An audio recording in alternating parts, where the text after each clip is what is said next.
안녕하세요. 한국청교도 연구소입니다. 신앙 전수의 가장 강력한 설계도는 바로 청교도들의 가정 예배입니다.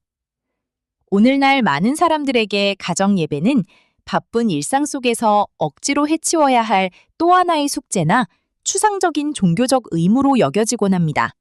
하지만 청교도들에게 가정 예배는 결코 추상적인 이상이 아니었습니다.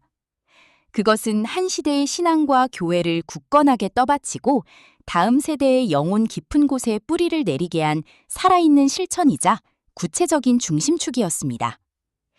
우리는 이 역사적인 설계도를 다시 펼쳐보아야 합니다. 영혼을 아름답게 빚어내는 도구로서 가정 예배가 어떻게 작동했는지 매튜 헨리 가문의 시스템을 통해 엿볼 수 있습니다. 이 가정에는 매일의 리듬이 있었습니다. 하루도 빠짐없는 아침과 저녁의 기도가 그 중심에 있었고 자녀들의 영적 상태에 세밀하게 맞춘 구체적인 말씀의 적용이 매일 투입되었습니다. 이것은 그저 겉모습만 흉내내는 형식이 아니었습니다. 마음을 온전히 쏟아붓는 간절한 기도를 통해 자녀들은 하나님을 생각의 중심에 두고 살아가는 법을 아주 자연스럽게 몸에 익히고 체화했습니다.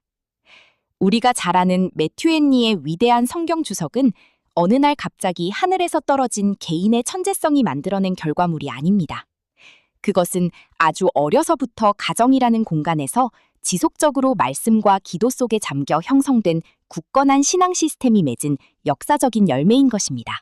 이러한 가정 예배의 영향력은 조나단 에드워즈 가문에서 세대를 넘는 거대한 파장으로 나타납니다.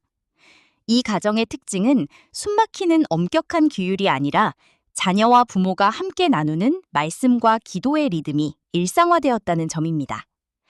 철저한 영적 질서 안에서 매일 하나님을 대면하고 하나님의 임재를 중심에 두는 경건한 삶을 살았습니다. 신앙은 결코 차가운 교리적 주장이나 논리로 증명되지 않습니다. 삶의 중심부에 자리 잡은 하나님의 임재는 그 자체로 강력한 메시지가 되어 세대를 넘어 수많은 목회자와 선교사, 그리고 훌륭한 학자들을 배출하는 위대한 유산의 확장으로 이어졌습니다. 그렇다면 왜 반드시 가정 예배여야만 할까요? 우리는 주일에 교회에서 드리는 공적 예배만으로 충분하다고 생각할 수 있습니다. 하지만 일주일에 한두 번 드리는 교회 예배는 외적인 모습만으로도 어느 정도 신앙을 유지하는 것처럼 보일 수 있고 때로는 자신의 진짜 모습을 숨기는 위선이 가능한 공간이기도 합니다. 반면 가정 예배는 다릅니다. 매일 드려지는 가장 사적인 이 예배는 삶의 민낯이 그대로 드러나는 곳입니다. 부모의 삶과 입술의 고백이 일치해야만 비로소 제대로 작동하는 위선이 불가능한 진정성의 자리입니다. 그러므로 가정 예배는 자녀를 거친 세상에 무방비로 맡겨두지 않고 매일 진리의 말씀 아래에 안전하게 두는 강력한 구조적 장치이자 신앙을 전달하는 가장 확실한 방식입니다. 가정 예배가 작동하는 첫 번째 원리는 바로 반복이 세계관을 만든다는 사실입니다. 사람은 매일 반복되는 것을 통해 세상을 이해하고 바라봅니다. 매일 세상에서는 세속적인 메시지가 폭우처럼 쏟아집니다. 주일에 듣는 한두 번의 설교만으로는 이 거대한 세상의 파도를 결코 이겨낼 수 없다는 것을 청교도들은 정확히 꿰뚫어 보았습니다. 끊임없이 반복되는 말씀과 기도에 매일 노출될 때 자녀들의 내면에는 세상을 바르게 이해하는 렌즈와 사고의 구조가 단단하게 형성됩니다. 세속적인 가치를 튕겨내고 밀어내는 영적인 여과기가 장착되어 흔들리지 않는 가치관이 확립되는 것입니다. 두 번째 작동 원리는 앞서 언급했듯이 위선이 불가능한 진정성의 자리라는 점입니다. 자녀는 부모가 쏟아내는 수많은 말이 아니라 부모가 살아가는 삶의 뒷모습을 보고 자랍니다.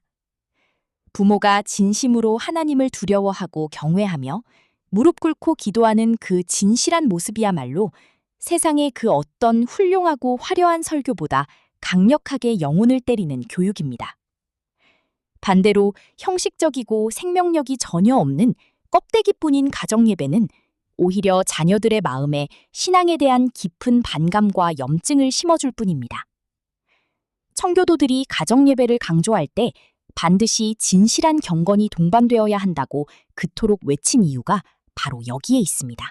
매일 반복되는 진실한 예배의 토대 위에서 가정에는 세 가지 든든한 영적 기둥이 세워집니다. 첫째는 영적인 질서의 확립입니다. 하나님이 가정의 중심이 되는 확고한 구조가 형성되면서 인간 중심의 갈등이나 이기적인 욕망들이 상대적으로 힘을 잃고 약화됩니다. 둘째는 양심의 조기각성입니다. 말씀을 통해 죄가 무엇인지 깨닫는 영적인 감각이 일찍부터 형성되고 늘 하나님 앞에서 살아간다는 코람데오, 즉 하나님 면전의식이 몸에 새겨집니다. 셋째는 흔들리지 않는 뿌리입니다. 어릴 때부터 하나님만을 의지하고 신뢰하는 법을 깊이 배우게 되어 훗날 인생의 거센 고난과 위기가 닥쳐와도 결코 뽑히지 않고 생존하는 강력한 신앙을 소유하게 됩니다.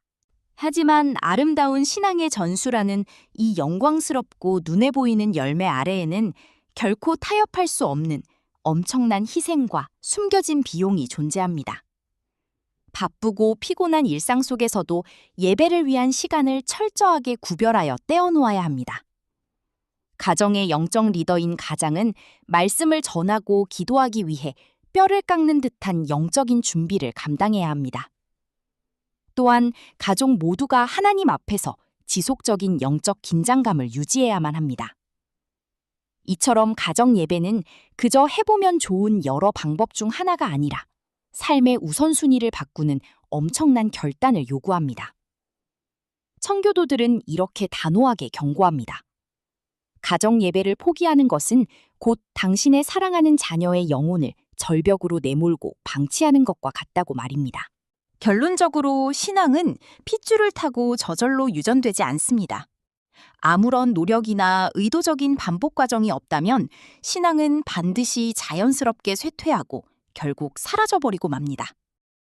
세대를 잇는 견고한 건축물을 세우기 위해서는 매일의 구별된 시간과 반복되는 말씀과 기도, 그리고 무엇보다 부모의 진실한 경건이라는 세 가지 계단을 밟아 올라가야 합니다.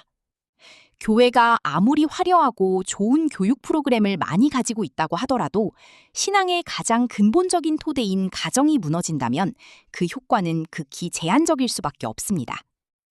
오늘 하루 가정에서 실천하는 매일의 작은 순종만이 다음 세대의 영혼을 찬란하게 준비시키는 유일하고도 가장 강력한 길입니다.